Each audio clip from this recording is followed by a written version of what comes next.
So, what if the absolute defining moment of your leadership isn't, the day you finally get that corner office? Right.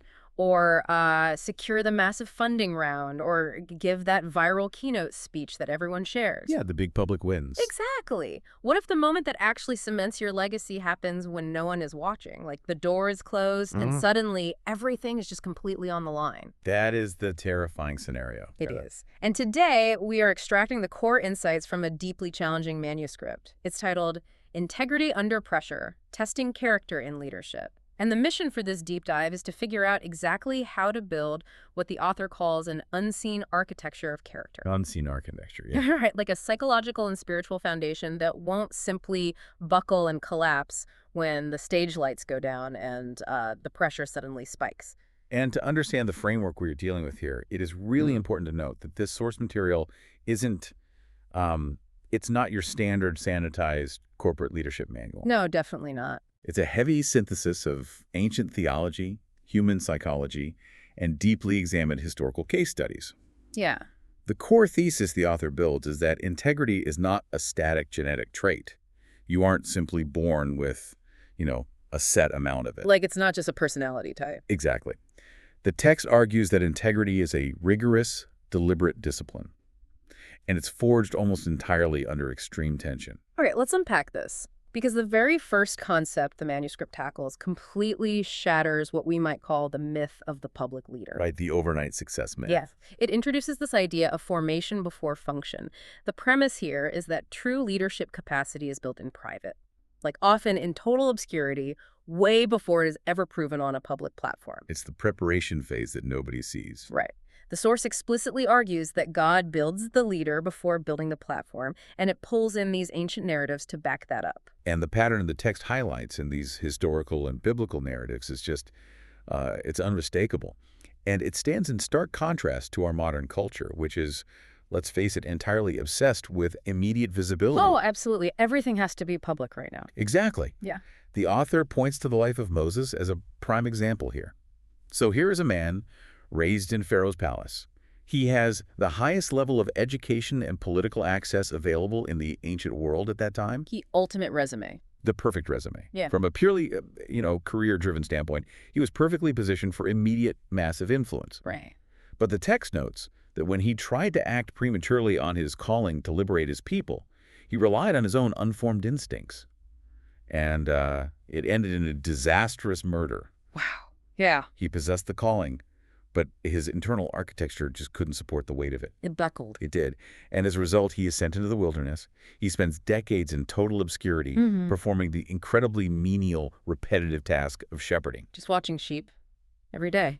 Just watching sheep. And the manuscript argues those decades weren't a delay. They were the necessary psychological and spiritual formation of humility that he required before he could actually be trusted to lead a nation. And the text doesn't just isolate that to Moses either. It traces this same grueling process of obscure formation through other major historical figures. Like it brings up the Apostle Paul. Oh, that's a great example. Right, because we think of Paul as this unstoppable global church planting machine who wrote, half the New Testament. He has this dramatic, blinding encounter on the road to Damascus. The big explosive start. Exactly, but he doesn't immediately launch a massive speaking tour. No, he doesn't. The source points out that he spends years in Arabia, completely off the grid, years of silence, basically unlearning his rigid legalism and letting his deepest motives be purified. Yeah, that quiet unlearning is huge. And then there's David. I mean, he is literally anointed as the future king of Israel while he's just a teenager. But instead of marching to the throne room, he is sent right back out to the sheep. Back to the obscure work. Right. He spends years alone in the fields, and then more years as a political fugitive hiding in literal caves. Which introduces one of the most vital frameworks in the text, the silent crucible. The silent crucible. I love that term. It's powerful, right?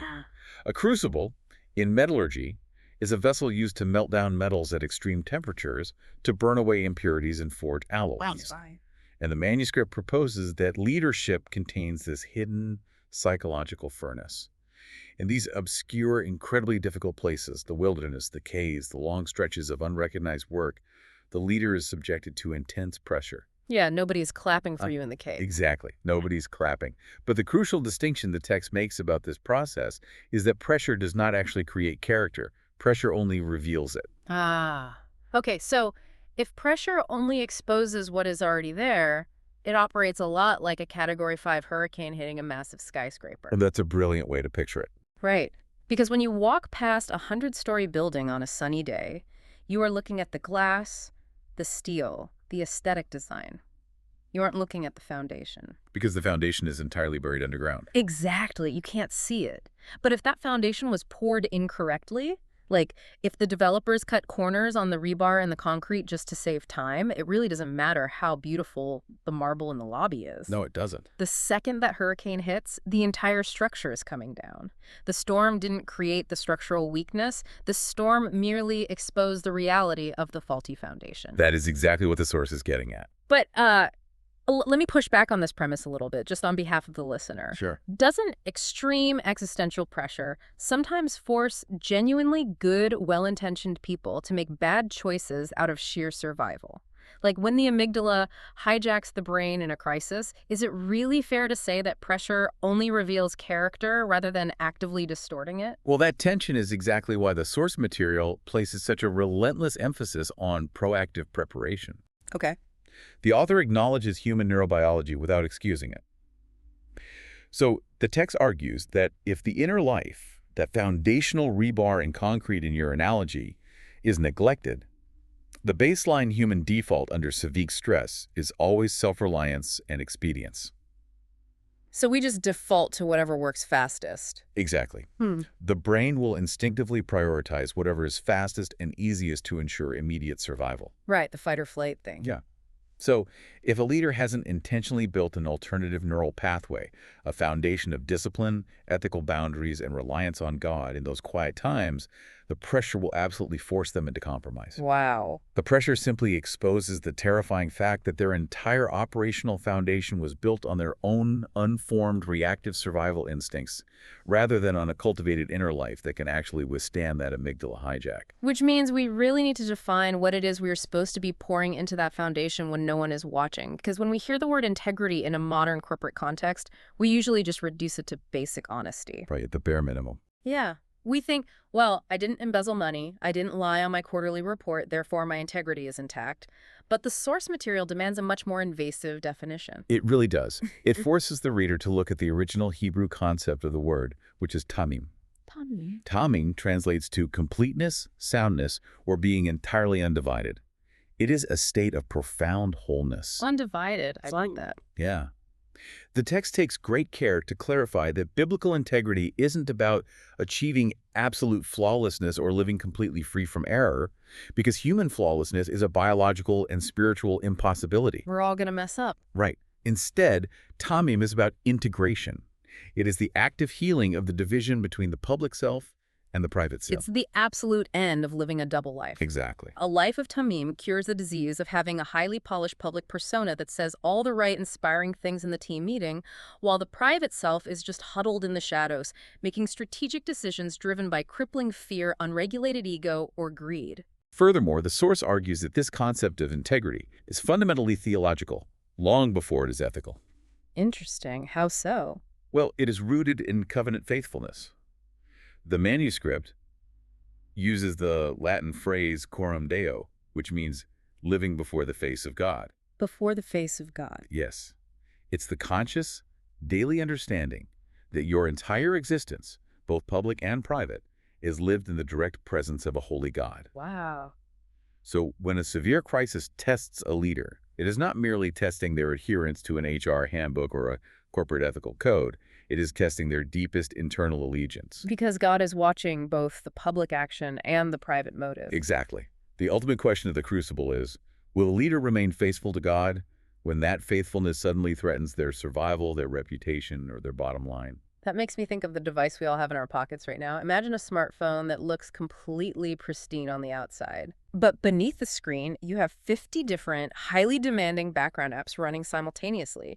You have your public image management app running, your private financial panic app running. The unregulated ambition app. Yeah, exactly. The secret compromises app, The processor is just completely overloaded. The battery is draining at a catastrophic rate. And it's getting hot to the touch. Right. And the very moment you actually need to use the phone for a heavy, critical task the moment real stress is applied to the operating system, the whole thing crashes. It just shuts down. Exactly. A life of Tamim, true undivided integrity, is a closed-loop system. It runs flawlessly on a single, unified operating system where deeply held belief and actual behavior are perfectly integrated. If we connect this to the bigger picture of the modern listener's reality, you can see how radically countercultural it is. Oh, completely. We are currently living in an era that not only accepts fragmentation, but actively monetizes and normalizes it. Yes. We are professionally encouraged to curate these highly optimized digital and corporate personas.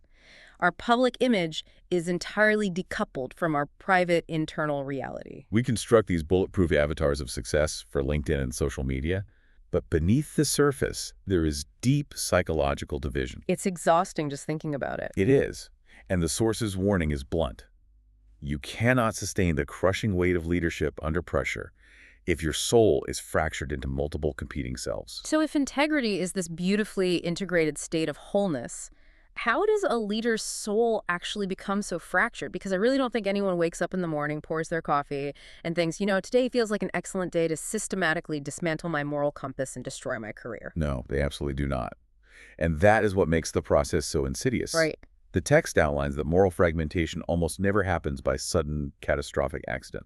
But it also never happens overnight. It happens by imperceptible degrees. Just tiny little steps. Exactly. This brings us to a psychological and theological framework the manuscript calls the anatomy of the slow drift and the mechanics of incremental compromise. Slow drift. The slow drift. The author points to a specific progression outlined in the book of James, chapter 1, verses 14 and 15, which maps the exact trajectory of moral collapse. Okay, what does that map look like? It states that desire is conceived, the desire is then nurtured, sin is subsequently enacted, and finally, sin matures into death. So it's a life cycle. Yes, it is a slow, methodical, cumulative erosion. The text breaks this down into 4 specific sequential steps of how a leader incrementally compromises their timing. Let's run that hypothetical scenario to see these 4 steps operate in the real world, because I think the psychology here is fascinating. Let's imagine a CEO of a mid-sized manufacturing company. Okay, a CEO. And they discover a minor but technically illegal flaw in their overseas supply chain. Fixing it immediately will cause a massive delay, infuriate the board, and likely tank the quarter's profits. Well, that is the perfect crucible to expose the slow drift. According to the text, step 1 is the first exception. The first exception. Right. The leader looks at the supply chain flaw and tells themselves, this time only. Or, this situation is highly nuanced and unusually complex, so the standard compliance rules just don't apply right now. So they rationalize it as a one-off. Exactly. It is not a full-blown intentional rebellion against their values. It is just a tiny, localized, seemingly temporary pause on their convictions to get through a bottleneck. Right, it's the just this once justification. But neurologically, that creates a massive problem. How so? Well, if step 1 is the brain allowing a minor boundary cross, the psychological whiplash of that action has to be dealt with immediately. We desperately need to believe we are inherently good people. Yes, cognitive dissonance. Exactly. So if we do a bad thing, there is immense friction. I imagine the next step is the brain scrambling to resolve that internal friction. That is precisely the mechanism at play. The source refers to the second step as the justifying narrative. Ah, the narrative. We tell ourselves a story. We do. Once the leader has made the first exception, cognitive dissonance sets in. The brain cannot hold 2 violently conflicting beliefs like, I am an ethical leader, and I just knowingly hit a supply chain violation, without experiencing severe distress. Right. It hurts to hold both those thoughts. It really does. So the leader constructs a narrative to reframe the disobedience. The CEO tells themselves, if I report this now, the stock plummets and 200 innocent factory workers lose their jobs. I am actually hiding this out of compassion for my employees. Oh, wow. The overall benefit to the company completely outweighs this minor regulatory concern. Yes. They reframe a moral failure as strategic wisdom. They literally convince themselves that they are being a more compassionate, superior leader by breaking the law. That is terrifying. It is. Which leads right into step 3, the lowered threshold. Because the CEO has made the exception and they have successfully validated it to their own conscience using that narrative of compassion, Their internal alarm system doesn't trigger as loudly the next time. The friction is gone. Exactly. A month later, when a second, slightly larger compliance issue arises, the neurological pathway for ignoring it has already been paved. What once felt clearly wrong and anxiety-inducing now just feels like the cost of doing business. Yeah, the boundary move. The ethical boundary hasn't vanished. The leader has simply quietly relocated it. And that silent relocation brings us to the final, fatal stage. Mm. Step 4, normalization. Normalization. The exception is no longer an exception. It becomes the leader's identity and operational strategy. Wow. What began as a temporary panic deviation to survive a bad quarter morphs into a permanent pattern and eventually a systemic way of life. The erosion of the leader's integrity is complete. It wasn't destroyed by a wrecking ball. It was dissolved by a slow, consistent drip of justified compromises. The manuscript uses a visceral, tragic, historical case study to illustrate this exact progression. King Saul from the Old Testament narratives. Saul's a fascinating example. Analyzing Saul is incredibly helpful because he didn't start out as this cartoonish, power-hungry tyrant. The text points out that at the beginning of his narrative, he was overwhelmingly humble. He was literally hiding. Yes. When the prophet Samuel is trying to publicly present him as the first king of Israel, Saul is found hiding among the baggage. He was terrified of the spotlight, but his internal architecture was entirely unformed. His inner life simply could not sustain the crushing atmospheric pressure of his calling. Right. The manuscript details 2 pivotal, compounding moments of compromise for Saul that map perfectly onto the slow drift.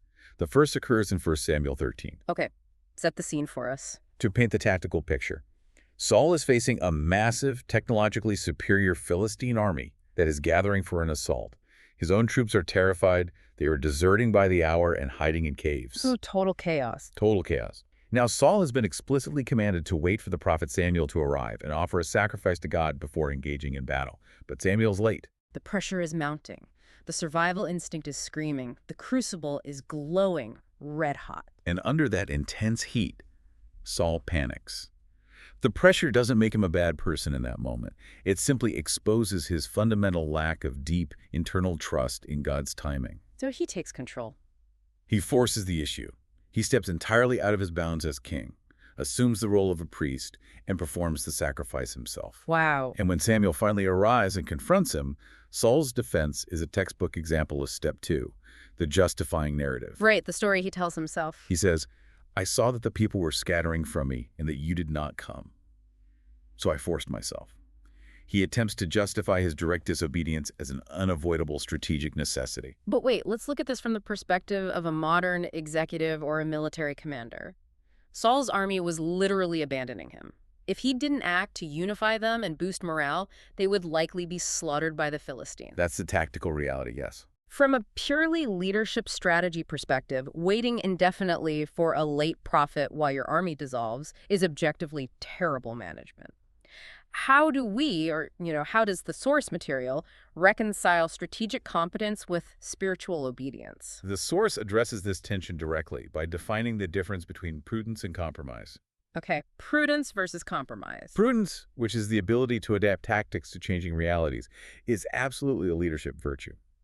But the text argues that true, God-honoring flexibility never dilutes objective truth or commands. So the goalposts of truth don't move. Exactly. When prudence is consistently invoked to excuse disobedience, ethical shortcuts, or the violation of a clear boundary, it is no longer wisdom. It is moral surrender disguised as strategy. That is a sharp distinction. Saul's fundamental issue wasn't that he lacked military tactics.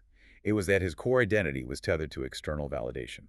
He needed the approval and presence of his troops more than he feared God. Ah, there it is. Therefore, the moment obedience to God conflicted with retaining the approval of the people, he instantly compromised his obedience to secure the crowd. Which sets the stage for his ultimate failure later in 1 Samuel 15. God gives Saul a highly specific, uncompromising command regarding the Amalekites. But Saul executes what we might call selective obedience. Selective obedience, yes. He destroys what he deems worthless, but he keeps the very best of the livestock, and he spares the life of the Amalekite king, Agag. And when Samuel confronts him the second time, Saul's justifying narrative has evolved. It got worse. Much worse. He actually uses spiritual language to camouflage his rebellion. He proudly declares, I have performed the commandment of the Lord. The people kept the best sheep to sacrifice to the Lord your God. It is the ultimate spiritual gaslighting. Yes. He is attempting to dress up his greed and his political maneuvering as an act of elevated worship. But Samuel cuts straight through the religious rhetoric, and the pressure finally forces Saul to admit his true underlying motive. What does he say? Saul confesses, "I feared the people and obeyed their voice." There is the exposed foundation, the actual allegiance is revealed. But, this brings up a terrifying implication for the listener. Yeah. Here's where it gets really interesting. If incremental compromise naturally disguises itself in our own brains as strategic flexibility or compassion or even worship, how can a leader sitting in a boardroom right now accurately tell the difference between wise adaptation and a slow drift into moral surrender? That is the million-dollar question. And the manuscript suggests that the root of this slow drift is rarely malicious intent. Leaders rarely fail because they actively desire to be evil. Right, nobody wants to be the villain. Exactly. They fail because of misplaced allegiances driven by unexamined internal drivers. Specifically, ambition and a deeply ingrained psychological need to maintain control and secure human validation. Which pulls us directly onto the inner battlefield. The text devotes a massive amount of real estate to the internal psychology of a leader, starting with a deep dive into ambition. And surprisingly, it doesn't condemn ambition. No, it doesn't. It clarifies that the drive to achieve, to build, and to lead is not inherently toxic. It actually reflects the imago Dei, the image of God in humanity, which includes a divine mandate to exercise dominion, to create order out of chaos, and to build. However, the text draws a massive non-negotiable distinction here. Ambition that is detached from submission to God inevitably becomes corrupt. Detached from submission. Yes. It uses the ancient narrative of the Tower of Babel as the archetype for this corruption. The builders of Babel possessed incredible ambition, technological prowess, and unity. They were getting things done. They were. But their ambition was entirely self-referential. Their stated goal was, let us make a name for ourselves. It was dominion completely unsubmitted to the Creator's purposes. Right. When ambition is decoupled from submission, the leader subtly stops asking, how can I serve this mission? And begins asking, how can I consolidate power and sustain my position? And power is the ultimate magnifier of that shift. The author makes a compelling claim that success and power actually test a leader's integrity far more intensely than suffering does. Which sounds backward, right? It really does. But power doesn't corrupt in a vacuum. It simply hands a megaphone and a blank check to whatever is already quietly residing in the human heart. It's a profound observation. Leaders often spend immense energy bracing their souls for adversity, budget cuts, and criticism, but they rarely prepare their internal architecture for the massive psychological distortion of promotion. We never train for success. We don't. And the higher a leader ascends in any organization, the more access they acquire, the more their words are treated as absolute gospel, and typically the less genuine accountability they face. Yeah, the bubble forms around them. The manuscript categorizes the internal fallout of this amplified power into 3 hidden psychological drivers that distort a leader's motives. Let's analyze those 3 drivers. What happens in the brain when the first one takes hold? The first driver is the desire to be recognized. Now, wanting your hard work to be valued is a baseline human need. That's normal. But when a leader ascends, and that desire for recognition subtly metastasizes into a need for constant validation, the nature of their work changes. How so? Service slowly morphs into performance. The leader begins making decisions based on optics rather than obedience or efficacy. They become hyper-focused on managing the perception of their leadership rather than doing the quiet, unglamorous work of actual integrity. So if the first driver is just wanting the applause, the next logical trap is tying your actual existential worth to the volume of that applause. Like if they aren't clapping, you must be worthless. Precisely. The text identifies this second driver as the need to feel significant, which leads to a dangerous psychological state known as identity fusion. Identity fusion. Neurologically, the leader's brain begins to map their intrinsic self-worth directly onto their external metrics. Who they are becomes entirely indistinguishably fused with what they do. If the quarterly revenue is up, or the church attendance is breaking records, the leader experiences a godlike euphoria. But if the metrics dip or a project fails, it doesn't just register as a professional setback. The brain processes it as a literal threat to their right to exist. Because they are the metric. Exactly. They're utterly crushed because their identity has no anchor outside of their performance. And that fusion inevitably breeds the third driver. Yes. The third driver is the fear of being forgotten, or the terror of obscurity. Obscurity, the cave again. Yes. When a leader's identity is fused to their role, the prospect of losing that role is equivalent to psychological death. This fear drives leaders to aggressively hoard control. Ah, so they stop delegating. They refuse to empower others. They micromanage talented subordinates. And they vehemently, sometimes viciously, resist any form of accountability. Because accountability is a threat. Exactly. Anyone who questions their strategy is no longer viewed as a helpful colleague. They are perceived as a lethal threat to the leader's survival. They grip their position with white knuckles because letting go means returning to the obscurity they fear. Okay, I have to jump in here and aggressively advocate for the listener. Go for it. It is incredibly easy for us to sit in a studio and say, just don't fuse your identity with your role. But for the person listening right now, maybe they are a founder who remortgaged their house to build a startup. Right. Or a pastor who has spent 20 years pouring their soul into a community. They have bled for this. They have missed their kids' bedtimes for this. For all practical purposes, that role is their life. It is their life. How does a human being practically detach their psychological identity from their position after that level of profound, decades-long investment? Well, this raises an important question, and it's honestly the most difficult question in leadership. The source material does not offer a superficial bumper sticker solution here. Because that wouldn't work anyway. Right. The manuscript insists that the only way to survive that level of investment without identity fusion is to undergo a radical, often painful paradigm shift where the leader actively redefines success biblically. Redefine success. You have to systematically dismantle the cultural metrics of success: relentless expansion, public visibility, unanimous applause, and replace them with kingdom values. Which practically looks like what? It looks like intentionally prioritizing faithfulness over visibility. It means valuing obedience to your core convictions over the tangible outcomes of your projects. So doing the right thing, even if the project fails. Exactly. It requires cultivating a deep, abiding, deeply internalized belief that God evaluates your faithfulness to the task He assigned, not just the statistical fruitfulness of the result. What? If a leader can truly anchor their core identity in the reality that they are fully known and valued by God completely apart from their professional output, then the sudden loss of influence, the failure of a project, or the lack of public recognition loses its terrifying power to destroy them. But just intellectually understanding the psychology of identity fusion isn't enough to stop it. Like, knowing about the inner battlefield is only half the equation. Right. Knowing isn't doing. Exactly. The source material argues that we actually need an engine. We need specific daily tools to actively fight this neurobiological drift and maintain that wholeness, that tamim. The manuscript transitions here from diagnosing the pathology of leadership to prescribing the aggressive treatment.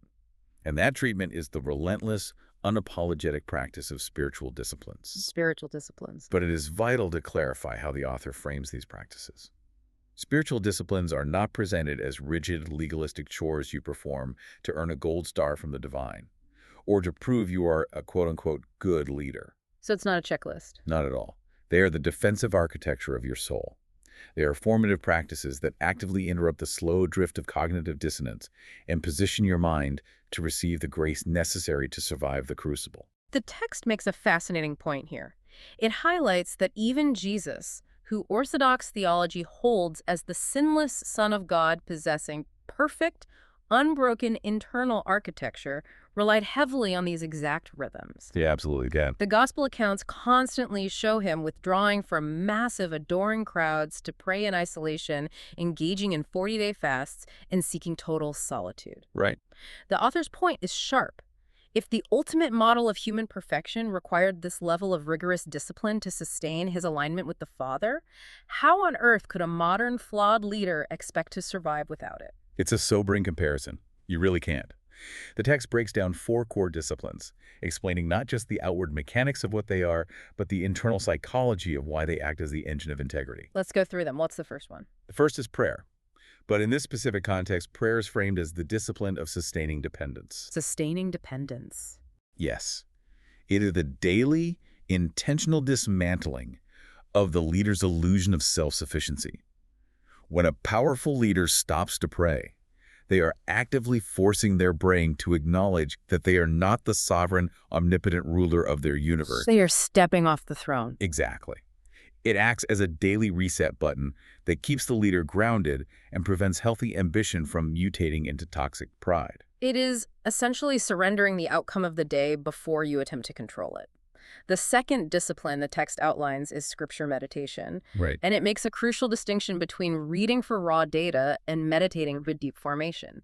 This is about anchoring the mind. Anchoring the mind. It is the process of internalizing objective truth so deeply into your neural pathways that it becomes your instinctive default moral compass. Because you won't have time to look it up later. Exactly. When the pressure hits and the supply chain crisis erupts, you do not have the luxury of time to go consult an ethics textbook. The truth has to be so heavily ingrained in your subconscious that your immediate reflexes are aligned with it.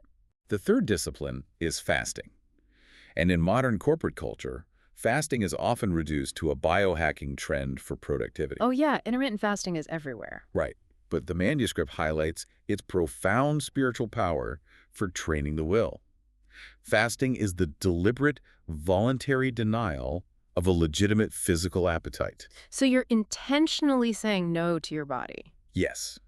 By intentionally saying no to something your body is biologically screaming for, like food, for a 24-hour period, you are fundamentally training your soul to delay gratification. Building the muscle. Exactly. You are building the spiritual and psychological muscle memory required to choose long-term, painful faithfulness over short-term, immediate relief. I think of this exactly like an elite athlete engaging in grueling resistance training. Oh, that's a great analogy. Right. You do not build your fast twitch muscles during the fourth quarter of the championship game. If you wait until you are down by 10 points with 2 minutes left to start doing squats, you have already lost. Way too late.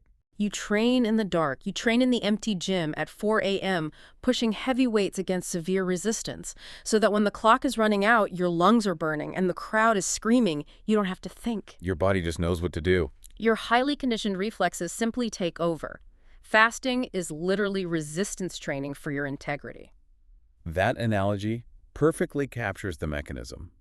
And that leads to the fourth discipline, silence and solitude. Silence, which is so rare right now. In a hyper-connected world where a leader's brain is constantly flooded with emails, Slack notifications, podcasts, and the dopamine hits of external validation, solitude is the terrifying space where the true self is finally revealed. Terrifying is the right word. When you strip away all the external noise and sit in silence for an hour, what remains? Silence aggressively forces the leader to confront their lingering anxieties, their hidden, justifying narratives, and their unrecognized pride. It acts as an unavoidable mirror, exposing the true, unvarnished condition of the inner life. It removes the ability to hide behind your own busyness. Exactly. Yeah. But as the text explicitly notes, these disciplines do not magically manufacture righteousness on their own. Sitting in silence doesn't automatically make you pure. Right, it's not a magic spell. Rather, these disciplines create the optimal internal conditions in which righteousness can take root and flourish. They build the rigid trellis that allows the vine of character to grow upward rather than rotting on the ground. Okay, so we have thoroughly explored the theory, the underlying psychology, and the training regimen.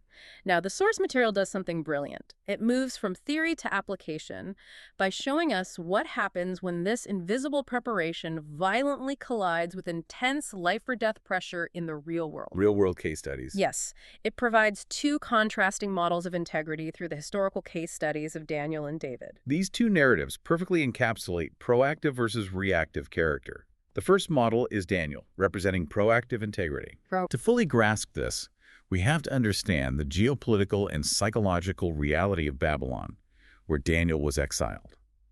Babylon wasn't just a military superpower. It was an empire whose entire operational strategy was based on total psychological assimilation. Assimilation. Yes. When they conquered a nation, they didn't just enslave the physical bodies of the elite youth. They systematically attempted to erase and overwrite their identities. They changed their Hebrew names, which reference Yahweh, to names honoring Babylonian deities. They literally changed who they were called. They subjected them to Babylonian re-education, and they demanded they consume the king's rich, ritually compromised food. It was essentially a multi-year state-sponsored brainwashing program designed to sever their allegiance to their past and fuse their identity to the empire. Yes, and Daniel, as an incredibly young man, is thrust directly into the center of this assimilation machine. Okay. But Daniel had proactively pre-decided his core convictions before the pressure was applied.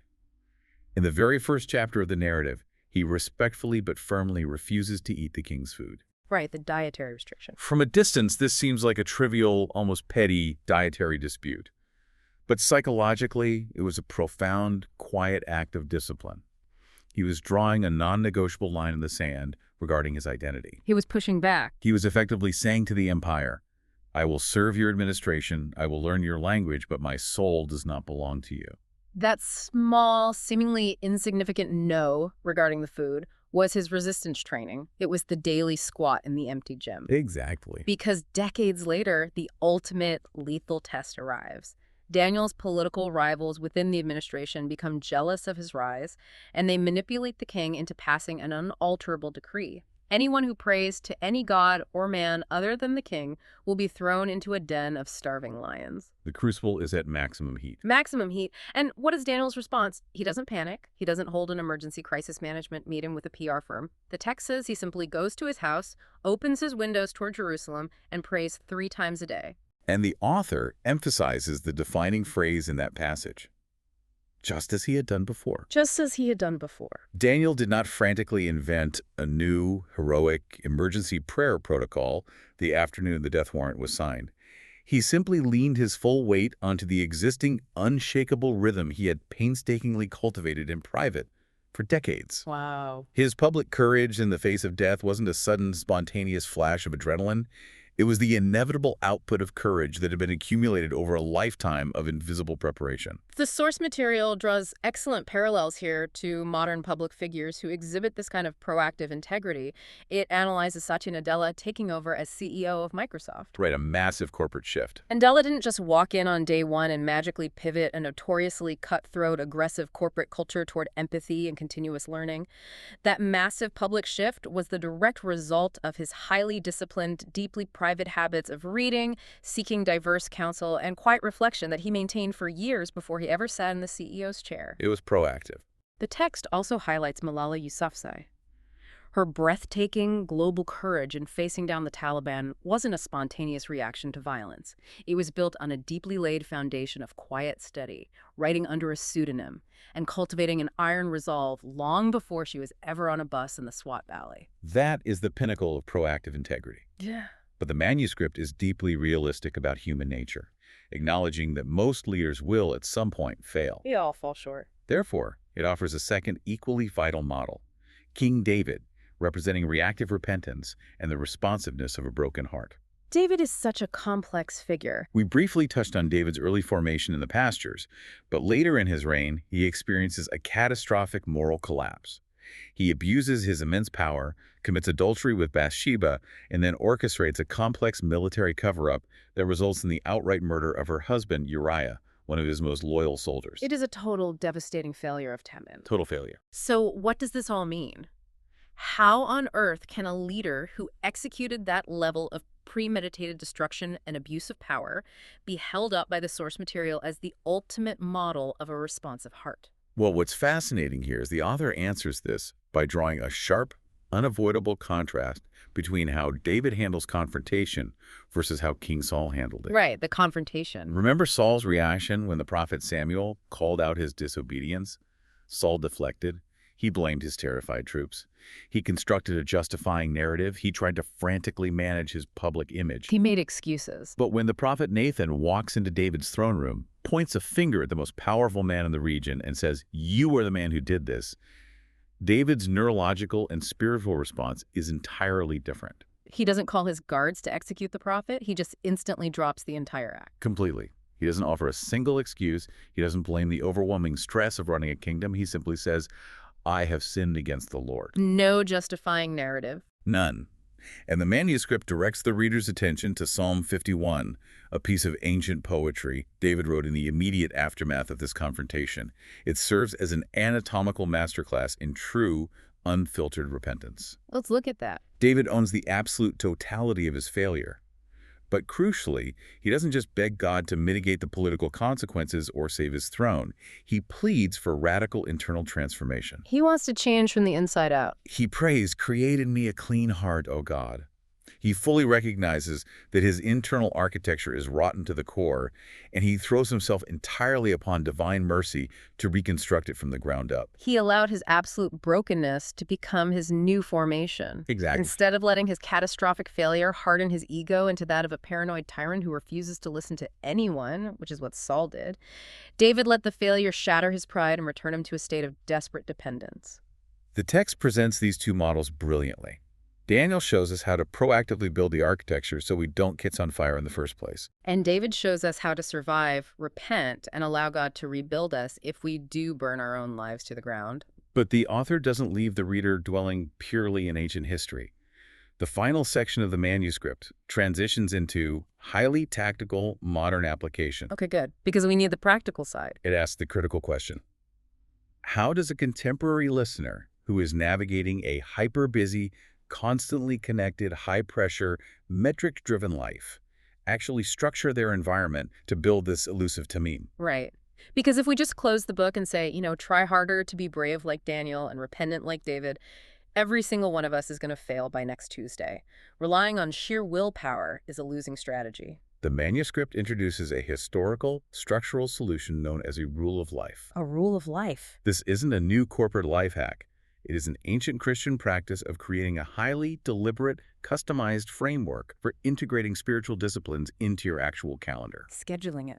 It is the process of moving from vague, good intentions, which instantly evaporate the moment pressure is applied, to rigid, intentional structure. Let's break down the mechanics of this framework. If the listener wants to build a rule of life, what does that actually look like on their Outlook or Google Calendar? The author suggests building the trellis on 3 temporal levels: daily, weekly, and seasonal. Okay, let's start with daily. First, the daily framework. This involves strictly anchoring the first and last moments of your waking day to prevent the slow drift from starting. The text proposes rules like scripture before strategy. Scripture before strategy. What does that mean practically? Meaning you intentionally let the objective truth of God's word shape your neurobiology before you allow the chaos of your inbox to spike your cortisol.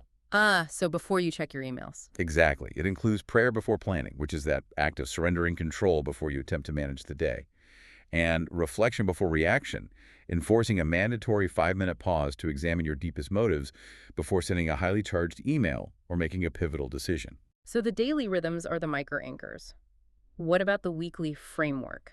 The weekly rhythms are designed for deeper structural maintenance. This involves blocking out a minimum of 1 to 2 hours for extended solitude. Which means the phone is gone. Meaning the phone is physically in another room, and you sit in silence to let the sediment of the week settle. Crucially, the weekly framework also mandates community accountability. Having people speak into your life. This means intentionally inviting 2 or 3 trusted truth-tellers into your inner circle and granting them full, unhindered permission to challenge your blind spots, critique your tone, and question your decisions. That requires so much vulnerability. It does. It finishes with a weekly integrity audit where the leader prayerfully reviews the past 7 days and asks themselves hard questions.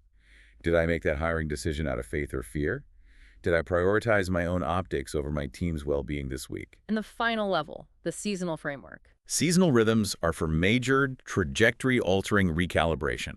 This might involve scheduling a biannual multi-day retreat for silence, engaging in a longer multi-day fast, and conducting a brutally honest 360-degree evaluation of the overarching motives driving your leadership over the past year. Okay, I'm going to push back hard here on behalf of the learner tuning into this. I expected you might. Our listeners are incredibly, overwhelmingly busy. They have back-to-back Zoom meetings, they have toddlers throwing tantrums, they have aging parents, they have aggressive quarterly targets, and their inbox is a perpetually overflowing nightmare. It's a lot. Doesn't adding a highly regimented rule of life with daily audits, mandatory fasting, and seasonal retreats just become another exhausting performance metric? Doesn't this just guarantee more guilt and accelerate their path to burnout? The source material anticipates that exact modern objection, and its counterargument is vital. A rule of life is not a cage.